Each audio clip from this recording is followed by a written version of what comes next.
रामकृष्ण हरी. श्री तुकाराम महाराज गाथा भाष्य अभंग 464.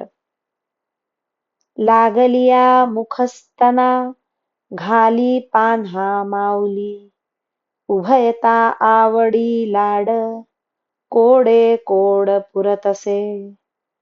मेळविता अंगे अंग प्रेमरंग वाढतो, तुका म्हणे जड भारी अवघे शिरी जननीचे. आई आपल्या बाळाचे मुख स्तनाला लागल्याबरोबर पान्हा सोडते, कारण आई आणि बाळ या दोघात अतिशय प्रेम असते व त्या प्रेमामुळेच दोघांचीही इच्छा व लाड पूर्ण होतात.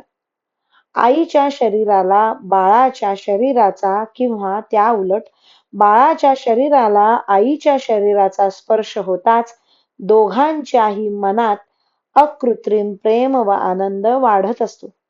तुकाराम महाराज म्हणतात, बाळाच्या संकटाचा भार आईच्या डोक्यावर असतो, म्हणून त्या बाळाचे सर्व काही आईला करावे लागते.